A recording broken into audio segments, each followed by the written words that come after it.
එකමත් එක කාලෙක ලස්සන වනාන්තරයක් තිබුණා. මේ වනාන්තරයේ සත්තු ගොඩාක් සතුටෙන් ජීවත් වුණා. ඉතින් මේ වනාන්තරයේ ඉන්න කුරුල්ලෝ අතරින් ලස්සනම ඇඳුම එහෙම නැත්නම් ලස්සනම පිහාටු හා පිළ කළඹ තියෙන කුරුල්ලා වුණේ කොහා. ඒ වගේම ලස්සන කටහඬකුත් කොහාට තිබුණා. කොහාගේ මේ ලස්සන ඇඳුම හා කටහඬ නිසාම කොහාට විශේෂ රාජකාරියක් පැවරලා තිබුණා. ඒ තමයි සිංහල අලුත් අවුරුදු කාලේ ලං වෙද්දී ඒ බව මිනිසුන්ට මතක් කරවන්න කොහෝ කොහෝ කියලා කෑ ගහන එක. ඉතින් මේ කොහා තමන්ගේ රාජකාරිය තකුරටම කරන ගමන් වනාන්තරයේ ඉන්න අනික් හැම සතෙක් එක්කම සමගියෙන් ජීවත් වුණා. මේ කොහාට යාළුවෙක් හිටියා. ඒ තමයි මොනරා. හැබැයි ඒ කාලේ හිටිය මොනරා දැන් වගේ ලස්සන නැහැ. කළු පාටු පිහාටු තියෙන, අමිහිරි කටහඬක් තියෙන, අනෙක් සත්තු එක්ක වැඩි කතා බහ නැති කුරුල්ලෙක් විදියටයි මේ කාලේ මොනරා හිටියේ. දවසක් මොනරට කැලෑගමේ මගුල් ගෙදරකට ආරාධනාවක් ලැබුණා. හැබැයි මොනරට තියෙන්නේ කළු පාට ලස්සන නැති ඇඳුමක්නේ. ඉතින් මොනරා දුකින් කල්පනා කරන්න පටන් ගත්තා. එතකොට මොනරට මතක් වුණා එයාගේ යාළුවා කොහා ළඟ කැලෑවේ තියෙන ලස්සනම කුරුළු ඇඳුම තියෙනවා නේද කියලා.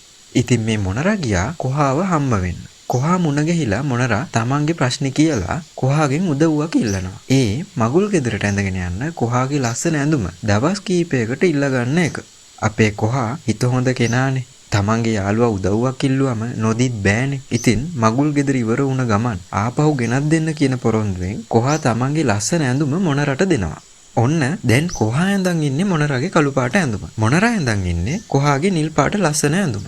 ඉතින් මොනරා කොහාගෙන් ඉල්ලගත්ත ලස්සන ඇඳුමත් ඇඳගෙන මගුල් ගෙදරට හරිම උජාරුවෙන් යනවා. මගුල් ගෙදර හැමෝම මේ ඇඳුම නිසා මොනරගේ ලස්සන ගැන කතා වුණා. මොනරට ආඩම්බරයක් ඇති වුණා. දවසෙන් දවස ගෙවිලා ගියා. අපේ හිත හොඳ කොහා මොනරා ඉල්ලගෙන ගියේ එයාගේ ලස්සන ඇඳුම ආයේ අරන් එනකම් පාර බල හිටියා. ඒත් මොනරා පොරොන්දු වුණ දවස පහු වුණා. කොහා මෙච්චර දවසක් අර කළු පාට ඇඳුම ඇඳගෙන ගෙදරට වෙලා හැංගිලා තමයි හිටියේ.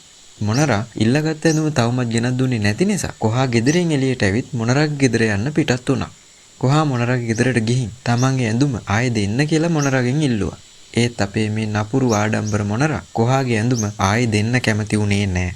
කොහා කිහිප සැරයක් මොනරගෙන් තමන්ගේ ඇඳුම ඉල්ලුවා. ඒත් මොනරා ඇඳුම ආපහු දුන්නේ නැහැ. කොහාට ගොඩක් දුක හිතුණා. පාර දිගේ හිමින් තමන්ගේ ගෙදරට එන්න පිටත් වුණා. ඒන අතරතුර කැලේ ඉන්න අනිත් සත්තු ලස්සන නැති ඇඳුමක් ඇඳන් ඉන්න කොහාව දැක්කා. එයාලා මොකද කළේ?